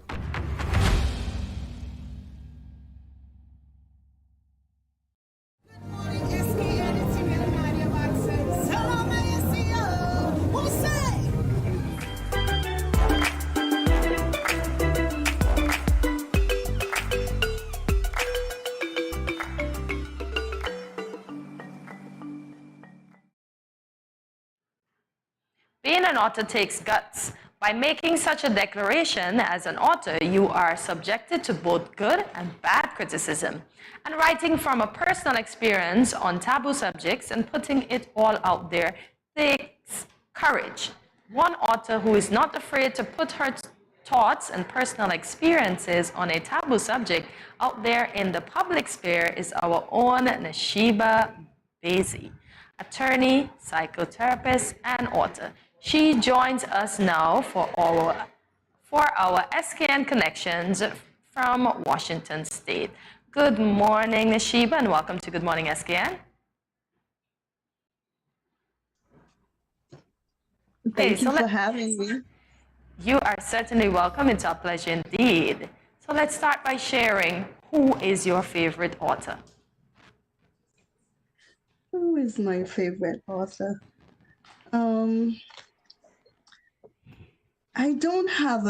I wouldn't say that I have a favorite author, but of course, all of the authors that I like would be, having to do with psychology. Okay. And there are a lot of texts, but I don't know that I have a favorite one. Okay. Did you ever consider writing under a pseudonym? I've thought about that, but at the same time, I wanted to use my real name because I wanted people to be able to identify the author and, know that it's me. I wanted to be real about it, what I'm writing about. And as you can tell, you can find me on Psychology Today and all of that. So using my real name was important for me to do that.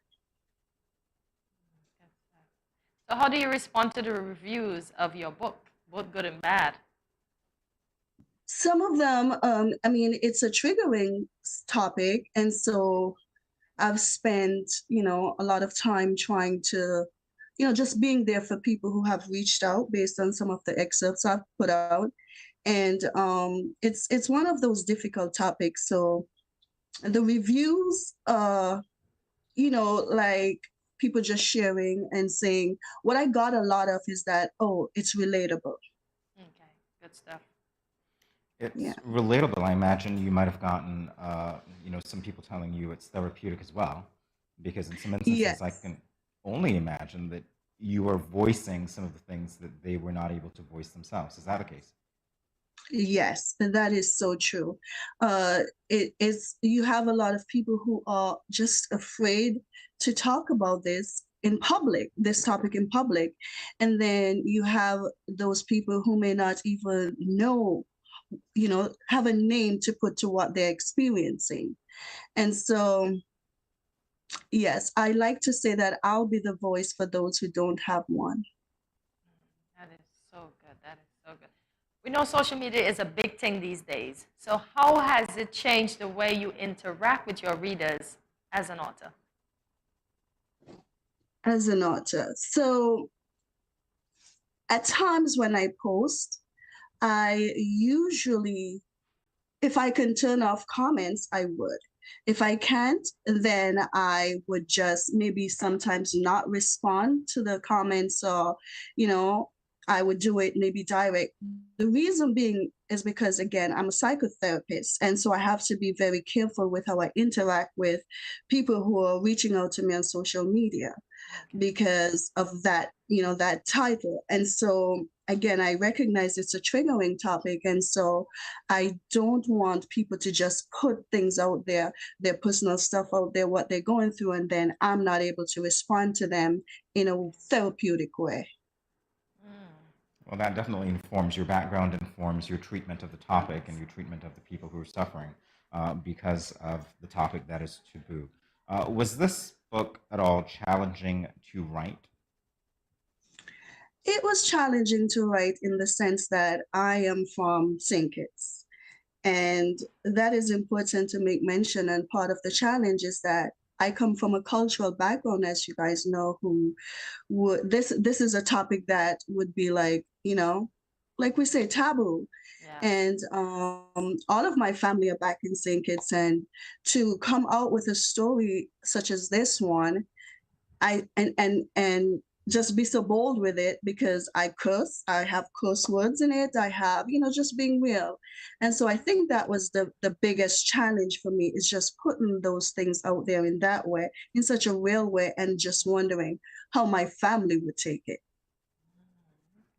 Are you at liberty to share how they took it?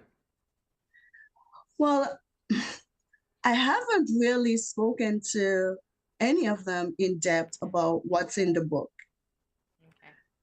My sister I have spoken to, she knows a little bit about it, but she doesn't know all that's in it. She doesn't know the depth of what I've written. Oh, well, today they will become inquisitive as to what you have written because of what you just said. And that's okay. That's okay. Again, I'm not, I've thought about it. I thought about it before I even started writing the book. And I thought about, who would read it, the audience. And I thought about what that would mean for me, putting myself out there, even as a professional. And then I thought, okay, well, if this can benefit one person, then that's good enough for me. And I feel like as if I am in a position right now where I am not afraid to talk about this topic. I am not afraid to share about me. I've been through it. And I can talk about it from a personal standpoint and from a professional standpoint. And so I chose to do that from a personal standpoint because I think that would be most impactful. And that makes you very brave in my estimation and very helpful and altruistic as well. So thank you so much for being as brave as you are. You're welcome. All right. Have you ever experienced writer's block? Any part in this at all? Yes, I did. There were times when I would get to a certain part and then I would have to take some time to, just process it all. And then I would be like, I don't know what else to write. It would be in my head, but I just sometimes just can't get, to writing. And so that could be because of me just kind of like, processing it, or it could be writer's block. It's hard to differentiate at times what it really is, because again, for me, as I am writing, that is also me going through my healing process. Absolutely right. I understand where you're coming from. So can you explain the relevance and timeliness of the content and issue highlighted in the book, Let Love Be, Love After Sexual Trauma?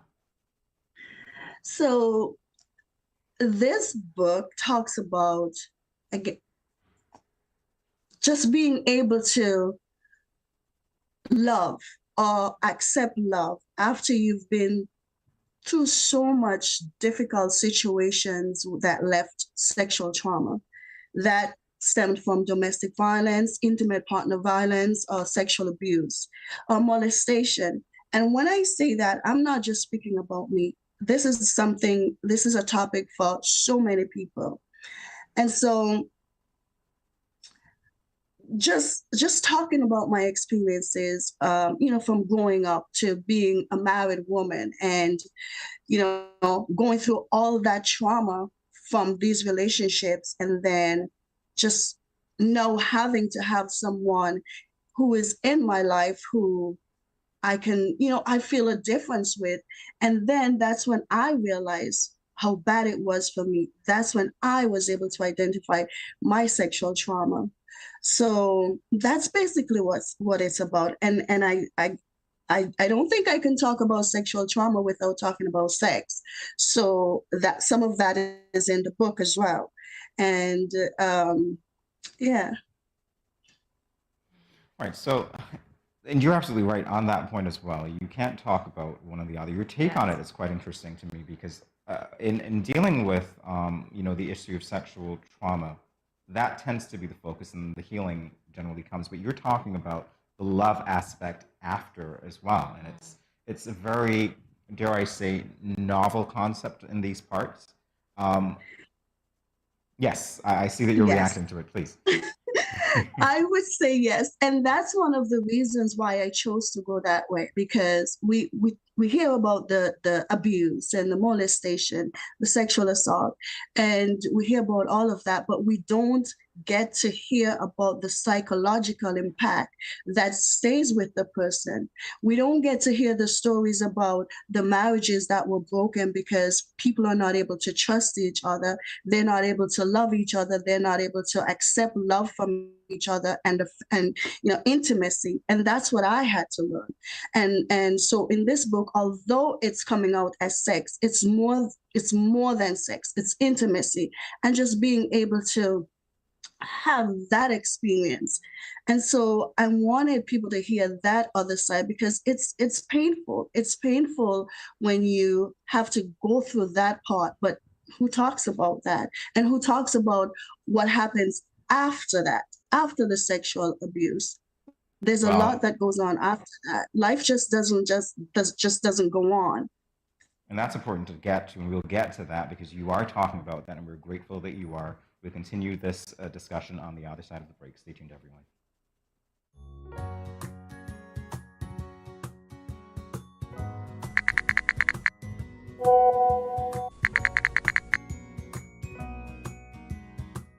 Hey, my friend, what going on? Not a thing. I just here cooling under this tree, about to eat a mango or two. Where you get mango from all now? Boy, about to eat a mango or two. Where you get mango from all now? Boy, Auntie Rose bring me some mango this morning. Oh, gosh. What you hit me for? You give me something to put on? Girl, you can't just come tempting me with these juicy round pally mangoes and expect me not to want some. Just because something looks appealing and you want it, doesn't mean you are entitled to it and that you should touch or take it. Your mother ain't teach you manners. Ask for consent first before you touch up the mango them. But why ask? And if it's dear, it's dear. Just take it. Why ask? Simple. If it is mine and you ain't asked for it, it is called, wait for it, stealing. That's true. My bad. Okay. May I please have some mangoes? I don't know. After that spectacle, I ain't sure I want to give you any. You see that? But I ask. Just because you ask doesn't mean I have to give. It is still my mangoes. So what you tell me ask for then? Because consent is everything. Had you asked first, I would have been more inclined to give you one. And just because you ask doesn't mean I have to give you. You got it? Okay, I got it. Now, may I please have some mangoes? Only because you're my friend and I like you. But that still don't mean you're entitled to it. Okay, I get it. I get it. Good. Don't leave your mango skin on the ground, eh? If you understand the importance of asking for someone's consent for a mango, then it shouldn't be too hard to understand consent when it comes to sex. The power of consent is everything. Ask first. If you or a friend has been sexually assaulted, please call 465-5000 for the Counseling Center. This message was brought to you by No Judgment SKN and sponsored by the Basic Needs Trust Fund, the Department of Gender Affairs, and the Caribbean Development Bank.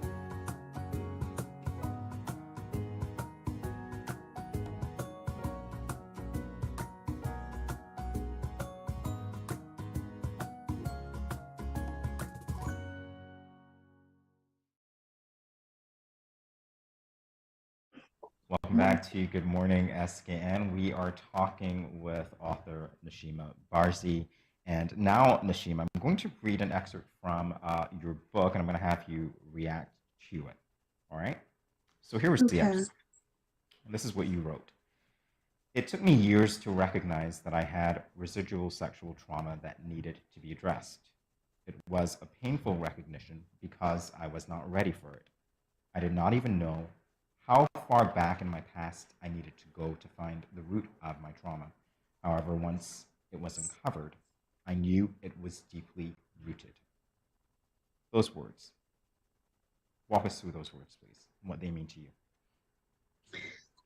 So what that means is by the time I was able to recognize and, identify it and put a name to it and call it sexual trauma, I didn't know exactly where it started or where, parts of my memories I had suppressed so much.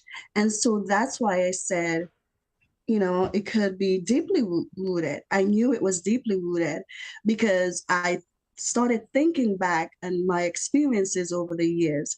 And then I recognized I was able to make the association to some of the experiences in my life, which went way back to my even being a teenager. So that's what that means. Well, thank you for sharing that. It's just so, honestly, as I read it, it had me hooked, Nashima, to be honest with you. It's the kind of writing that literally pulled me in, and I wanted to know exactly where it was going, what else you had to say. And I think that that's going to be the response from the readers as well. Yeah, and I have my part that I took out.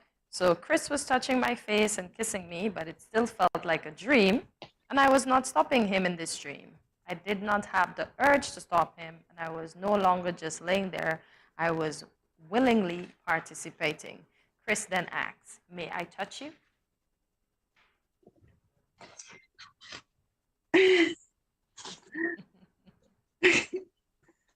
So those last words were very important to me. It was one of those situations where I was like, oh, did he just ask to touch me? And that for me just validated that, my body belongs to me. It's my body. Yes. Like he asked for permission to touch me, even though he had already kissed me.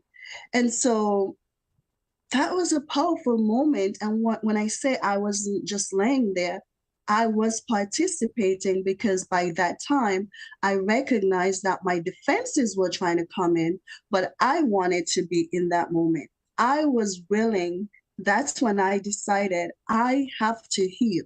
I am willing to go through this healing process, and this is how I have to go through it. So I allowed myself to be present in that moment with him. And that's why I said I was willingly participating. I wasn't trying to stop him. I wasn't trying to, it wasn't like my mind wasn't somewhere else. I wasn't, trying to be like, I wasn't feeling all grossed out. And this is because of previous experiences. That's what I would feel.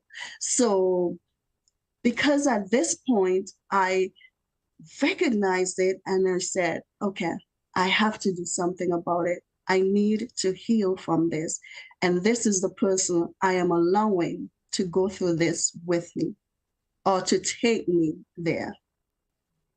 As I'm hearing you speak to that, I'm getting this sense of control that it seems that you regained and this recognition that you were in fact the one in control.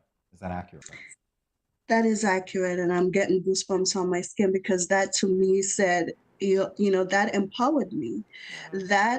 That for me said, again, you have control of your body, not me. Your body does not belong to, in terms of talking about Chris, he, without saying it, these specific words, those words, "May I touch you," said, it's your body. You decide what you want to do. I wasn't raped. I wasn't, molested. I was willingly participating. And that said that this is your body. You can say no. So that's what's powerful about those words. With all of that said, how did you come up with the title for your book? So one day I was having all these emotions, and you know how sometimes you want to love somebody and then you don't want to love them because you're afraid. You're like, I don't want to go through this again, and you're like, okay, I don't want to get hurt, and I don't want, but there's these feelings, these emotions that I feel like I couldn't stop. And I just felt so overwhelmed. And some of them were so new to me. I'm like, I'm not, I'm not used to these feelings where I love somebody this way. And I don't want to love him this way because I don't want to, I don't want to do that. And so it's almost like I'm fighting with myself, my two minds. I always say my two minds, because you know how you have one mind telling you one thing, one mind saying the next. But then what happened is my body is also chipping in and speaking. So my body wants him, but my one mind is saying, you better not. Then the other mind is saying, you better do it. And so there's so much going on there. And I started feeling so overwhelmed. And I said it to Chris, and I was like, oh, I feel so overwhelmed. I love you, and I want to know that you love me too. But sometimes I don't want to love you, and I get so overwhelmed. And then I paused, and then he said, why are you so overwhelmed? Why can't you just let love be love?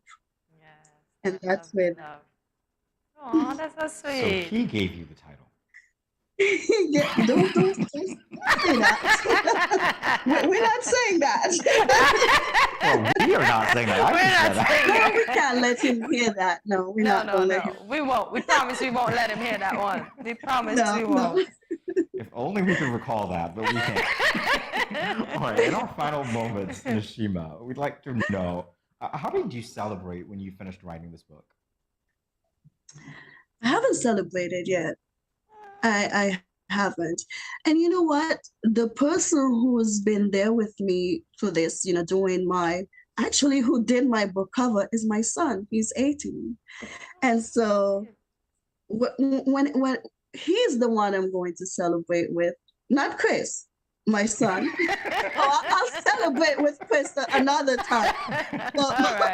But my son, I have to give, I have to say thanks to him. And again, he's 18, and he's been there with me through some of this stuff. He's been there when I was going through some of that stuff, and he knows of it. And so I thought, well, you know what? My son knows. He knows he knows some of the things about the times when I was being raped, and he knows about the abuse. I mean, he went through it with me. And so I said, well, he's old enough to know. I want him to know how it feels to be on the other side. I want him to know that you can get through it, you can heal, and you can get through it. I want him to know that his mom is experiencing something different to what he saw growing up. And I also want him to know how to treat a lady. Oh, that's so sweet. Most important reason of all, Nashima, we really appreciate your time. We appreciate your words. And thank you so much again for sharing your experiences with us. And definitely some props to your son. That's an impressive cover. It is indeed. So grateful again for all the experiences that you've shared. Thank you so much. It's been our pleasure. You're welcome. Congratulations on your book again. Thank you. And thank you all for having us. I appreciate it. And I say us because, again, I'm including my son, and I'm including Chris as well. So thanks for having us. I can't not mention Chris. So thank you again. You're welcome. A pleasure indeed. Well, there you have it, folks. We just spoke to Nashima Barzi. There's much more up next on Good Morning SKN. I think I might be Jamie after this. Yeah, we do have a game, so you have to stay tuned.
What will it take to grab the attention of someone with the power to make your dream come true?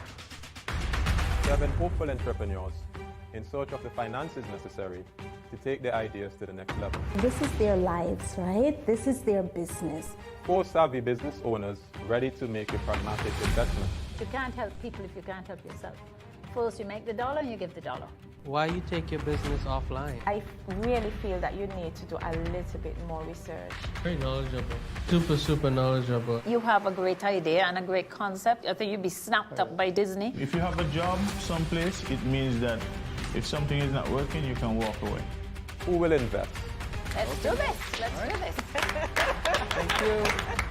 And who will be sent home with nothing? I am your host, Kevin Hope.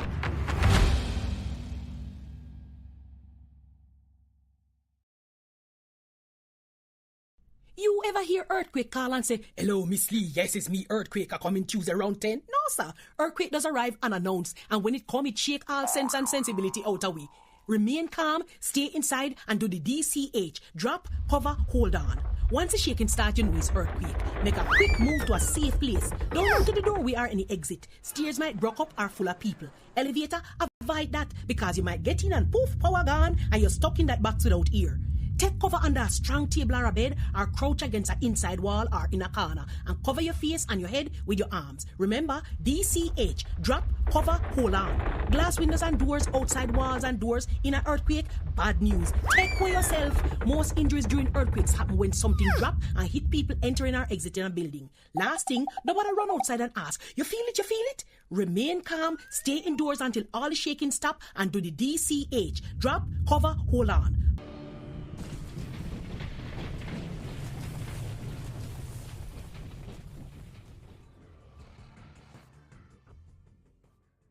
Yo, what up? It's your boy N Richie right here at Studio 327. I'm here to give you the promo that you guys need because this is something special for St. Kitts. I'm telling you, tune in to Good Morning SKN, 8 a.m. to 10 a.m.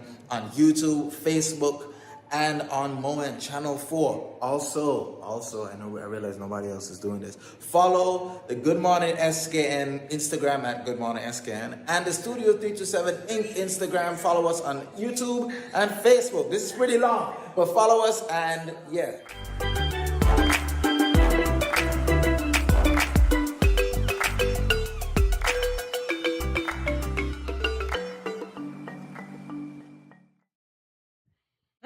All right, so welcome back, everybody, to Good Morning SKN. It is time for us to loosen up, and we'll be playing a game called Guess Who? And this actually involves the entire Studio 327 Inc. team. So this is one way for you to get to know us. Totally. Guess whose idea this was? Anyway, keep moving. That's a trick question. All right, so here is how it goes. A fact will appear on screen, and we have to guess which team member it refers to, and there may or may not be some trick questions, right? So if you know the answers, play along with us in the comment section of our Facebook or YouTube page. Yes, play along. As you say, you love playing with me and Jamie, so Jamie, Right, is you ready to be beat? Again, the handle, Studio327INC. That's how you find us on Facebook and YouTube. All right, so am I ready? I'm not ready to be beat. I'm just ready. So there's the team. Look at the team looking so fanciful. It's funny that the team doesn't look real. It's funny how we are here as actual physical beings. But the team looks quite bushy. We're meeting a team of avatars. Looks nothing like the people here. Anthony needs the man bun, because that doesn't look like You did Anthony. not just say that. You did not just say man bun. The man bun is installed in relation to Anthony. Yeah, well, we have to get the correct hairstyle for Anthony. Anyway. And I demand the man bun. Why does Gardenia look white? Anyway, that's a bastard. All right. Okay, there is Alani. Oh, and Oxan. Oh, I Does love that the look like green Alani attire. to you? It does. I'm gonna have to dig in my Polanco files. I'll see if I can find that image. That definitely looks like Oxana. I Yes, can't with the miss green that. tie. Yep. Loving the green. Mm-hmm. No, you guys made this up, right? Well, Claric kind of looks like Claric, and Lem kind of looks like Lem. But Really? yeah. Really? Yeah. I don't want to see my avatar, that's for sure. I'll take it, guys. This is yours. This is what we're playing with, right? Okay. You kind of look like it. I see the baseball cap and the glasses. It's definitely a Lem kind of thing. Yeah, that's a Lem thing. So I take it. That's a Lemuel kind of thing. And the black hoodie, that's so Clarice. He's got a goatee too. I didn't realize that. A mustache. I think I missed that. But hey. Listen, he took it off the last time he went to the barber. Yeah. So that's the team of avatars. That's the team guys. indeed. Wow. Hey, there's a white lady. Anyway, we're going. Be nice. So the first question is, guess who loves Black Panther? You cheated. I wasn't even done. You finished it and I pressed again. I wasn't done. Gardenia. You cheated. Oksana too? Huh? You cheated. I let you finish and I buzzed again. Oh my God. Gardenia. Gardenia loves Black Panther. Ooh. I'm sorry, are we guessing who's stupid and not stupid here? Is that really what you want us to do? No, Let's see. No, that's not the game. That was the last game where we had the whole Doris explanation that made Jamie cry. We do not need Jamie to cry today. No, hang on. That's going to be a guess who wanted us to play that game right now. Because I know it wasn't me. Anyway. All right, so I'm saying Gardenia. Gardenia too, but Jamie already buzzed in, so it's Jamie's point. He cheated. He didn't wait for me to finish reading the question. I hope when I buzz in, he does not complain. Listen, I'm not going to tell you that I'm guessing that it was Clarice who wanted us to play stupid and not stupid. I'm not going to tell you that at all. All right, guess who is more gullible? Wow, this is hard. Clarice. I said it first, and I didn't even buzz. Only because Polanco is going to think it's Clarice, so that's why I'm going. Yeah, and Polanco isn't that gullible. Wow. I don't think she falls for stuff now. Well, she does, apparently. She doesn't. Yes, she does. She's highlighted. She is actually more gullible. Oh. And she's right I didn't even here. realize. I thought that was the color of her name. You thought that was the color of her name? Yes. I thought that was the color that they put her name in. That's what I meant. That means that they're able to trick Alani more than they are Clarice. Oh my gosh. I wish I had the footage here. All right. Guess you needed Ambassador to read the Hazel, question. I'm cheating. I need a point because Jamie cheated on the first one. No, I pressed it I read twice. it in my mind. Guess who has a yellow wall in their office? Ambassador Rosalind. I see Ambassador Rosalind. I didn't see Ambassador Hazel. So I'm answering based on what I see. Ambassador and I should get the point. I got the point first. That is so unfair. We're going with the names here. And I'm actually saying, you know what you guys are doing? Amazing. I'm not going to tell you to guess who's responsible for awarding Cortensia at that point after he cheated so glaringly. And Jamie started the cheating. Well, now I can just tell you. continued. Guess who puts milk in the cereal? No, guess who puts cereal before the milk? Lamb. Clarice. It's going to be Clarice. Lamb. Which comes first? We had this discussion. I got it. I'm sorry, who's this person standing next to me? Because when you get a point, it's like this is Cortensia's alter ego. Ooh. I don't know. Sasha Fierce. This is not Sasha Fierce. No. Definitely not Sasha Fierce. Who is more sarcastic? Oksana. Oksana.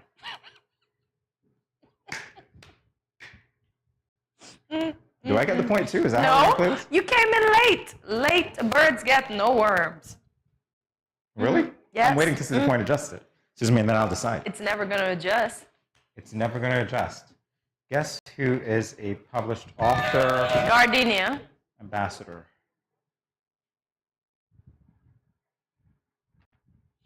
Who are you? Like, really? I listen when people speak. That's Not what I that. do. I'm like, who am I standing next to? Does anybody realize that Hortensia's arms are like a pterodactyl's when she's winning? Is it just me, or? Why you gotta be a hater? Why you gotta be?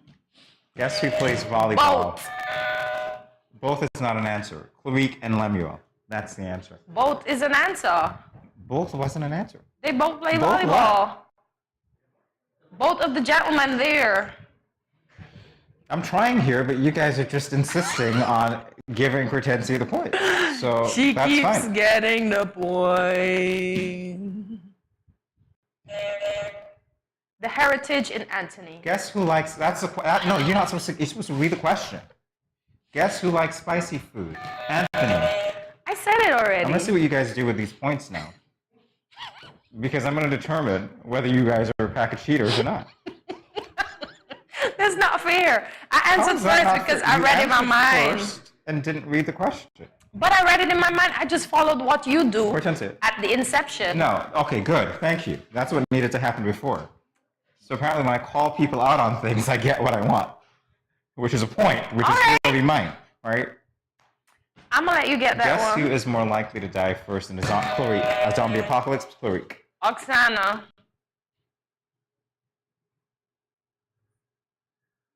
Oksana is most likely to die? Oksana will be so persuasive with the zombies. Don't ever try to steal my point, Jamie. She'll convince them. No, she's not gonna that survive. She's scarier than they are. Are you kidding? I think Claric low, but not Oksana. She stands out, so he might more fit in. Listen to me. I'm telling you, Oksana will have the zombies spinning on their heads. She'll run circles around the zombies. No, but not in a zombie apocalypse. Maybe if it was one zombie, but not in the apocalypse. Guess who is a twin? Anthony has a twin. But you cheated. How did I cheat? Claric. How did I cheat? How did I cheat? I just wanted to say, I knew it was Anthony. Hey. Oh my God. Guess who tells lies on air? Jamie. Oh, we're not part of this, are we?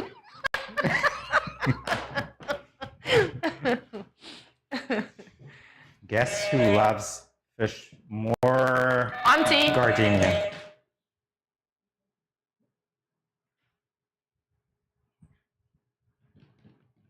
Ambassador Roslyn. Gardenia You know was what? told to No. stay away from fishes No, because that's so unfair. What just happened here? You gave an Gardenia answer was told. I know it's that auntie. wasn't there. Who's auntie? Well, she's my auntie. So yeah. And then I changed it. On a prompt. According to the rules of the Wow. interns, the boss is authorized to stay away from fishes. Wow. Doesn't mean she doesn't love them. She just can't keep them alive. Jamie's in trouble. Just say it. Hey. Who's more likely to cry? Oksana. Because she's an empath like I, so we're likely to cry. Alani. Alani's a toughie. No, Oksana is a crier. Alani's a toughie. Really? Oksana is an empath like I. We fall in the same moon, so we kind of have the same sign, so we will cry for maybe everything. And we cry most when we're upset because we want to, I wouldn't say that, but we want to say what we want to say, but we can't say what we want to say, so we let it out in the cry because we're dangerous when we don't cry. Yeah. You wouldn't say that, but you said a lot after that. I put it in a After nice that, you way. get it after that. Nice. There's a whole lot after that. Anyway, keep going. I got the point. Oh my gosh. Who are you? The winner. Sportsmanship. It's right here. Guess who was born in June? Gardenia. Lem. Gardenia. I knew that, but I gave you that. I feel sorry for you. Come up halfway. Boat. Ha. Bam. So I got it correct, right? You didn't. Is there a half a point? Can we do 3.5 for Jamie? You didn't know Lem is a June too? No, I'm wondering what happened to you.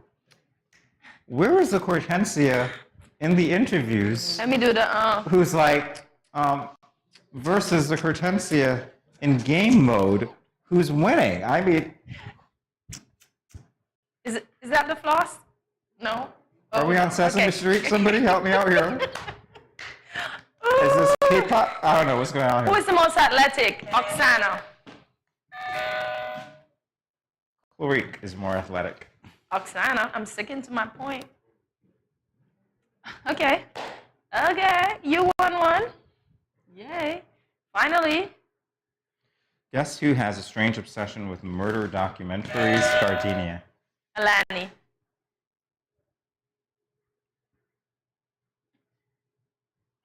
Now I know. That gives new meaning to the jet steer. That actually gives new meaning. You guys heard me say that before, right? The jet steer. I said, Palom's giving me the jet steer. Now I know. Oh, okay. Gives whole new meaning to it. Guess who was raised in Carsonstown? Ambassador Rosalind. and Lemuel before he moved to town.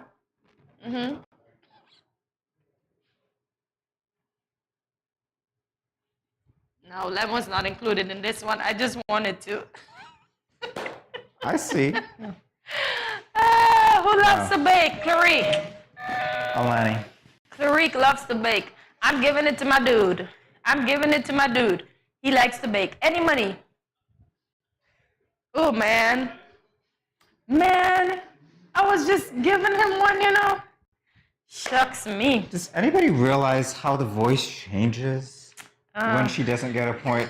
How the hands stay close to the body It doesn't matter. when she doesn't get a point? I still have 3 How more still than she becomes you. when she doesn't get a point. Does anybody notice that? Both. Guess who attended ICCS? Both. I get that point because I read the question. It doesn't matter. I read it in my mind and I pressed first. I'm going to see what you guys did. What they did, they didn't do anything as yet. No, but they did it before, so they It is have what to... is correct to do that I said it before you. How about that? Really? Thank you very much. That's great. Guess who's a Pisces? Clarice. Ambassador. What? Because she likes to eat fish? Yeah, just put my 10 right there. Just put my 10 I'm sorry, I right need there. some My space 10 here. right there. I really do, because this is like getting out of control here. Does anybody else see? Guess who has visited over 30 countries? Gardenia. You didn't ring. You did not ring. It wasn't working. You didn't ring. My buzzer's not working anymore. Look, it's not working literally. Gardenia. My buzzer's For 3 not points. working. I said- Gardenia. Thank you very much for 3 points. 3 times. This is just wrong. It doesn't matter. Guess who won? Disclaimer. My buzzer wasn't working. Guys, on that note, Oh my we want to God. thank you for joining us today for another edition of the Good Sportsman Show. Pretend to be Jamie. That's good. Wow, really, even to the end. Good morning, SKN. That's the name of the show, right?